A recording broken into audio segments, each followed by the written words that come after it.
ओम शांति।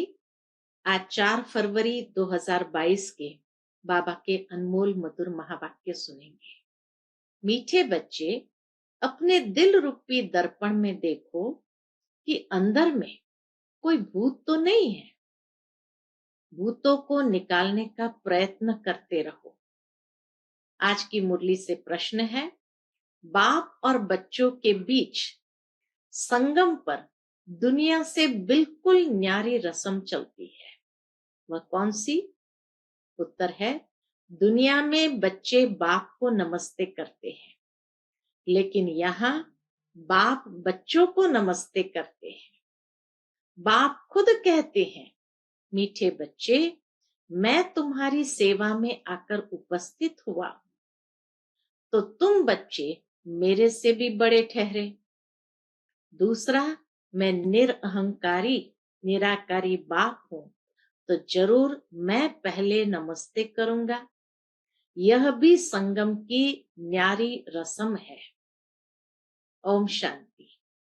आने से पहले पहले बाप बच्चों से नमस्ते करे या बच्चे बाप को नमस्ते करे? प्रश्न पूछा है बाबा ने कि आने से पहले पहले बाप बच्चों से नमस्ते करे या बच्चे बाप को नमस्ते करे? तो किसी ने कहा बच्चे बाप को करे। बाबा कहे नहीं, पहले बाप को नमस्ते करना पड़े। संगम युग की रस्म रिवाज ही सबसे न्यारी है। बाप खुद कहते हैं, मैं सभी का बाप तुम्हारी सेवा में आकर उपस्थित हुआ हूं, तो जरूर बच्चे बड़े ठहरे ना। दुनिया में तो बच्चे बाप को नमस्ते करते हैं, यहाँ बाप बच्चों को नमस्ते करते हैं। गाया भी हुआ है, निराकारी निरअहंकारी, तो वह भी दिखलाना पड़े ना। कैसे बाप निरअहंकारी है? तो प्रैक्टिकल कर्म करके दिखाते हैं। वो तो सन्यासियों के चरणों में झुकते हैं, चरणों को चूमते हैं, समझते कुछ भी नहीं। बाप तो आते ही है कल्प के बाद बच्चों से मिलने। तुम बहुत सिकिलधे बच्चे हो, इसीलिए कहते हैं मीठे बच्चे, तुम थक गए हो। सारा कल्प पाठ बजाते बजाते बाबा कहे तुम थक गए हो। द्रौपदी के पांव दबाए तो सर्वेंट हुआ ना। वंदे मातरम किसने उच्चारा है? बाप ने। बच्चे समझते हैं बाप आया हुआ है सारी सृष्टि की बेहद की सेवा पर। कितना बाबा निरअहंकारी बन करके सबकी सेवा करते। सृष्टि पर कितना किचड़ा है, यह है नर्क। तो बाप को आना पड़ता है, इसलिए नर्क को स्वर्ग बनाने बहुत दिल से आते हैं। जानते हैं मुझे बच्चों की सेवा में आना है। कल्प कल्प सेवा पर उपस्थित हुए हैं, यहाँ बैठे सभी की सेवा हो जाती है। ऐसे नहीं कि सभी के पास जाना होगा। सारी सृष्टि का कल्याणकारी दाता तो एक है ना। उनकी भेंट में मनुष्य कोई सेवा कर न सके। परमात्मा के समान कोई मनुष्य सेवा कर न सके। उनकी है बेहद की सेवा। उसके बाद गीत बजा था उस दिन, जाग सजनिया जाग। कितना अच्छा गीत है। नव युग पर भी समझाना चाहिए। युग भी भारतवासियों के लिए ही है।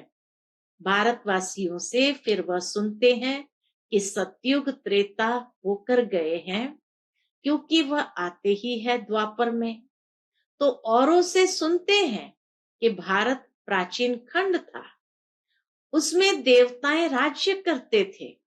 आदि सनातन देवी देवता धर्म था, जो अभी नहीं है। गीता है देवी देवता धर्म का माय बाप।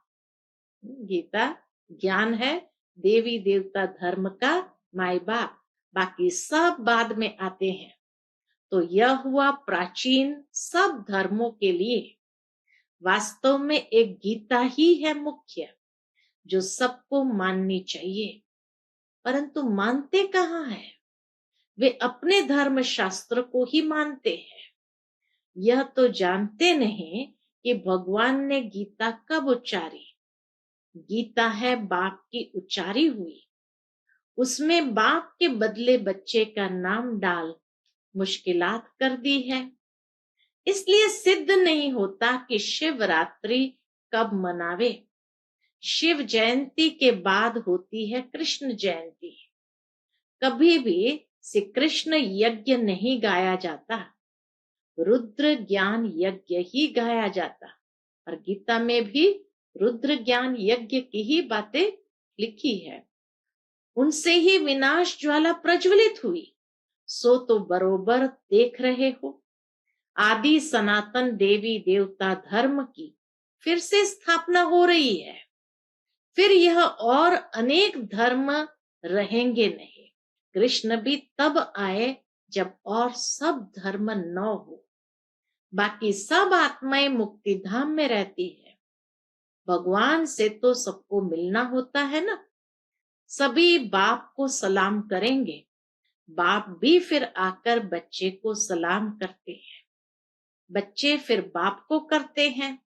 इस समय बाप साकार में आया हुआ है। यहाँ तो सभी आत्माएं बाप से मिल ना सके, क्योंकि कोटों में कोई ही आएंगे। तो सभी भगत कब और कहाँ मिलेंगे? बाबा कहे सभी भगत कब और कहाँ मिलेंगे? जहां से भगवान से बिछड़े हैं, अर्थात परम धाम में मिलेंगे। वहां ही जाकर मिलेंगे। भगवान का निवास स्थान है ही परम धाम। बाप कहते हैं सब बच्चों को दुख से लिबरेट कर परम धाम ले जाता हूं। यह काम उनका ही है। बाप को आना ही है पतित सृष्टि को पावन बनाने। हेवनली गॉड फादर है तो जरूर स्वर्ग क्रिएट करेंगे ना। नरक की स्थापना रावण, स्वर्ग की स्थापना बाप करते हैं। इनका राइट नाम है शिव बिंदु। आत्मा भी बिंदु है। भ्रुकुटी के बीच इतनी ही रह सकेगी। भ्रुकुटी के बीच में तो छोटी सी स्टार मिसल सूक्ष्म आत्मा ही रह सकेगी। तो जैसी आत्मा है वैसे परमात्मा है। परंतु वंडर है, जो इतनी छोटी आत्मा में 84 जन्मों का पाठ भरा हुआ है, जो कभी घिसता नहीं, फॉर एवर चलता रहेगा। कितनी गुह्य बातें हैं। अब मनुष्य शांति मांगते हैं, क्योंकि सब शांति में ही जाने वाले हैं। कहते हैं सुख कागविष्ठा के समान है। अब गीता में तो है राजयोग से राजाओं का राजा बनना। तो जो सुख को कागविष्ठा समान समझते हैं, उन्हों को राजाई कैसे मिले? इसलिए बाबा कहे उन्हों का राजाई में कोई पार्ट नहीं है। यह तो प्रवृत्ति मार्ग की बात है। गृहस्थ व्यवहार में रहते तुमको कमल फूल समान पवित्र रहना है। Charity begins at home. Shiv Baba भी कहते हैं मैं पहले इस साकार ब्रह्मा को समझाता हूं। बाबा कहते हैं मैं पहले इस साकार ब्रह्मा को समझाता हूं। शिव बाबा का ये चैतन्य होम है। पहले पहले ये ब्रह्मा सीखते हैं, फिर उनसे एडॉप्टेड चिल्ड्रन नंबरवार सीख रहे हैं। ये बड़ी गुह्य बातें हैं। सदगति दाता पतित पावन खुद आकर ये सब राज समझाते हैं। ऐसे नहीं कि वहां से प्रेरणा करते हैं। ऐसे नहीं। बाबा कहे जो परमधाम से प्रेरणा करते हैं वह तो यहाँ आते हैं। यादगार भी है, शिव के अनेक मंदिर है। खुद कहते हैं मैं साधारण ब्रह्मा तन में आता हूं। ये खुद अपने जन्मों को नहीं जानते हैं। इसमें एक की बात नहीं, सभी ब्रह्मा मुख वंशावली बैठे।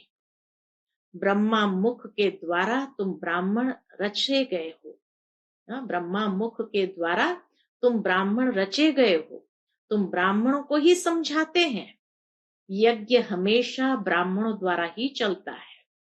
उन गीता सुनाने वालों के पास ब्राह्मण तो है नहीं, इसलिए वह यज्ञ भी नहीं ठहरा। यह तो बेहद के बाप का रचा हुआ बहुत बड़ा भारी यज्ञ है। कब से देगड़ियां चढ़ते आए हैं, देगड़ियां यानी बड़े बड़े पतीले चढ़ते आए हैं।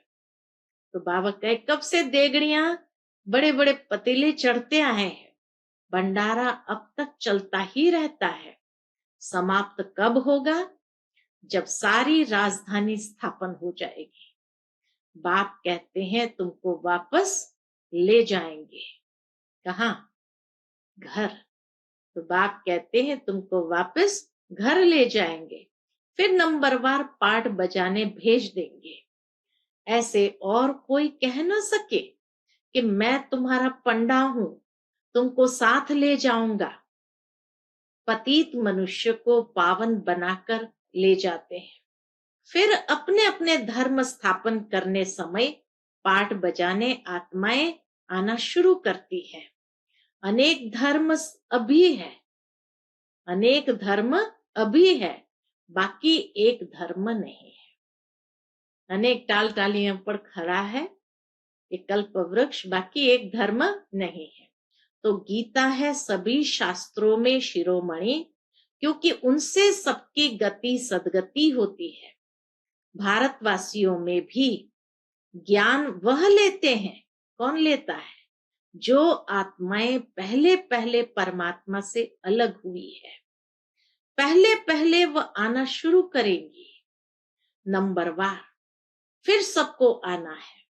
सतो रजो तमो से तो सबको पास करना है। अब कल्प की आयु पूरी हुई है, सब आत्माएं हाजिर है, बाप भी आ गए हैं। हर एक को अपना पार्ट बजाना है। नाटक में सब एक्टर्स स्टेज पर इकट्ठे तो नहीं आते, अपने टाइम पर आते हैं।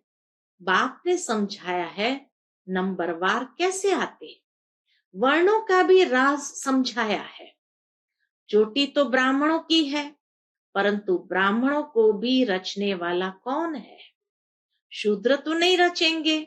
चोटी के ऊपर फिर है ब्राह्मणों का बाप ब्रह्मा, ब्रह्मा का बाप फिर है शिव बाबा। तो तुम हो शिव वंशी ब्रह्मा मुखवंशावली, तुम ब्राह्मण सो फिर देवता बनेंगे। वर्णों का हिसाब समझाना है। बच्चों को राय भी दी जाती है। सभी एक जैसे होशियार तो नहीं है। कोई नए के आगे विद्वान पंडित आकर डिबेट करेंगे तो वो समझा नहीं सकेंगे। बाबा कहे कोई नया हो ज्ञान में और उसके सामने कोई विद्वान पंडित आकर डिबेट करेंगे तो जरूर वो समझा नहीं सकेंगे। तो कहना चाहिए मैं तो नहीं हूं, आप फलाने टाइम पर आना, फिर हमारे से बड़ी बहन आपको समझाएगी। मेरे से तो तीखे हैं, बाबा के कहना चाहिए मेरे से तो तीखे हैं। क्लास में नंबरवार तो होते हैं, इसमें देह अभिमान नहीं आना चाहिए, नहीं तो आबरू चली जाती है। कहेंगे बीके तो पूरा समझा नहीं सकते, इंप्रेशन तो यही लेके जाएंगे कि बीके तो पूरा समझा नहीं सकती। देह अभिमान को छोड़ रिफर करना चाहिए, अर्थात उनको कहना चाहिए बड़ों के तरफ। बाबा भी कहते हैं ना हम ऊपर से पूछेंगे।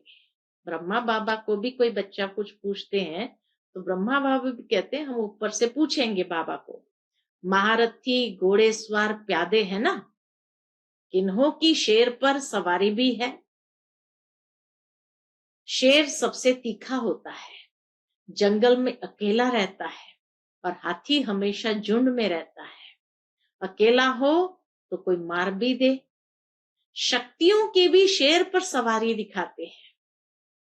बच्चों को समझाया है गीता का भगवान कृष्ण कहना रॉन्ग है।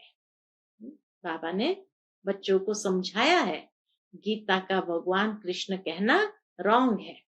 कृष्ण के शास्त्र को सभी धर्म वाले तो नहीं मानेंगे। प्राचीन देवी देवता धर्म किसने स्थापन किया? वह सिद्ध कर बताना है। उनको गॉड गॉडेस भी कहते हैं। ईश्वर तो अलग है। लक्ष्मी नारायण को भगवान भगवती कहते हैं। वह पालना के निमित्त है। अगर लक्ष्मी नारायण को भगवान भगवती कहते तो विष्णु शंकर को पहले भगवान कहना पड़े।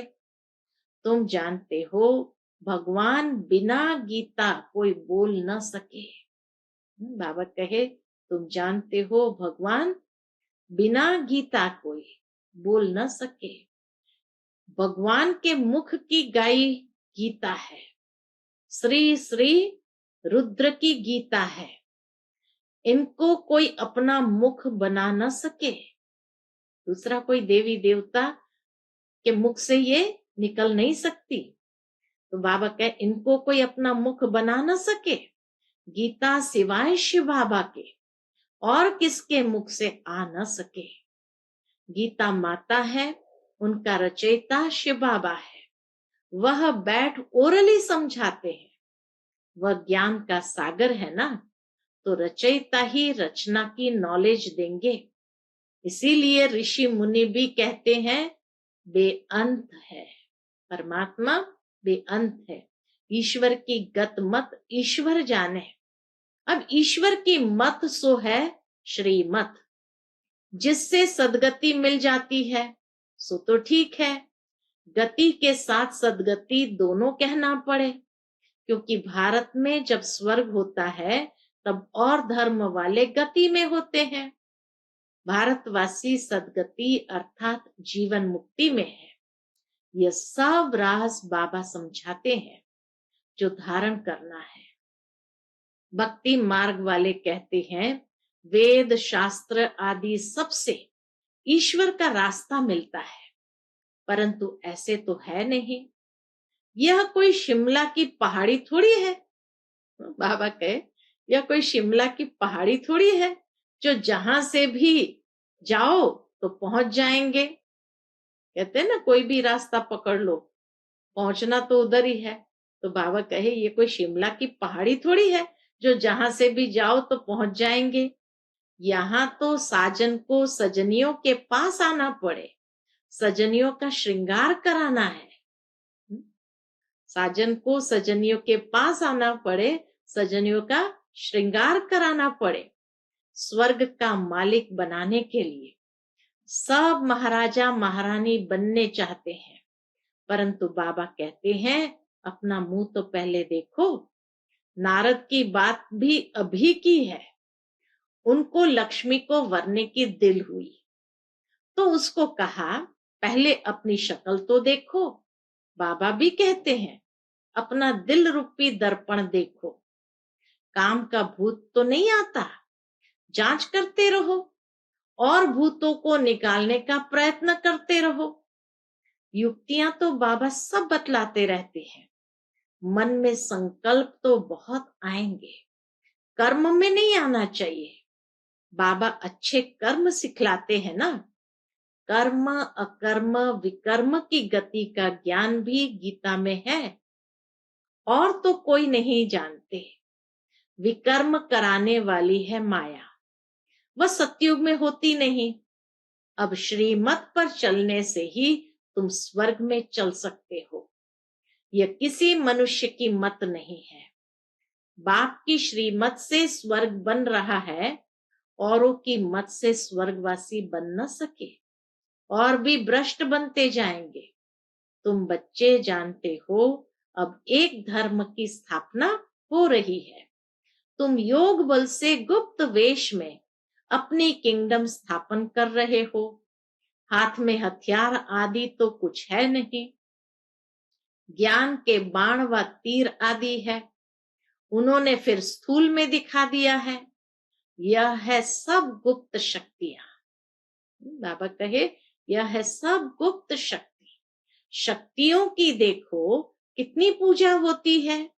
10-20 भुजाओं वाली तो कोई है नहीं, सबकी 2 भुजाएं होती है। मनुष्य सृष्टि में 8-10 भुजा वाले कोई होते नहीं। सूक्ष्म वतन में विष्णु को 4 भुजा दिखाते हैं, वह भी अर्थ सहित है। बीज को जानने से सारे झाड़ का ज्ञान आ जाता है। अच्छा, ज्ञान का खजाना तो बच्चों को मिलता रहता है, फिर मुख मीठा कराने के लिए बच्चों को टोले खिलाते हैं। शिव बाबा खुद नहीं खाते हैं। सब बच्चों के लिए ही है। राज्य भी बच्चों के लिए है। लक्ष्मी नारायण भी जरूर अपने बच्चों को देंगे। सबको तो बांट नहीं देंगे। बाबा कहे राज्य कोई सबको तो बांट नहीं देंगे। यह बाप सभी बच्चों को देते हैं।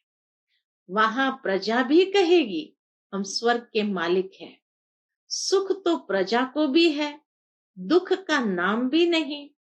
बाकी नंबरवार तो होते ही है।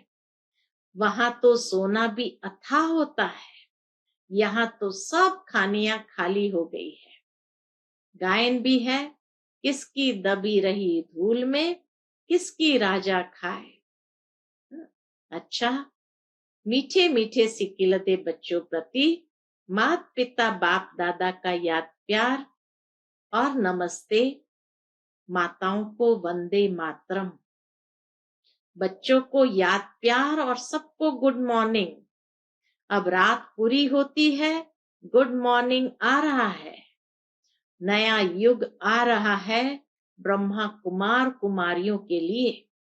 अच्छा, हम सब रूहानी बच्चों की रूहानी माता पिता बाप दादा को याद प्यार, गुड मॉर्निंग और नमस्ते। नमस्ते। शुक्रिया बाबा, शुक्रिया। आज की मुरली से धारणा के लिए मुख्य सार है। पहली पॉइंट, देह अभिमान को छोड़ अपने से बड़ों को आगे रखना है। कोई डिबेट करता है तो बड़ों तरफ रेफर करना है, आबरू नहीं गंवानी है। दूसरी point, charity begins at home. Charity begins at home. पहले परिवार का कल्याण करना है। गृहस्थ व्यवहार में रहते कमल फूल समान पवित्र बनना है। आज का बाप दादा का मधुर वरदान हम बच्चों के प्रति है। देह अहंकार व अभिमान के सूक्ष्म अंश का भी त्याग करने वाले आकारी सो निराकारी भव। देह अहंकार व अभिमान के सूक्ष्म अंश का भी त्याग करने वाले आकारी सो निराकारी भव। कईयों का मोटे रूप से देह के आकार में लगाव व अभिमान नहीं है, लेकिन देह के संबंध से अपने संस्कार विशेष है, बुद्धि विशेष है, गुण विशेष है, कलाएं विशेष है, कोई शक्ति विशेष है। उसका अभिमान अर्थात अहंकार, नशा, रोग, ये सूक्ष्म देह अभिमान है।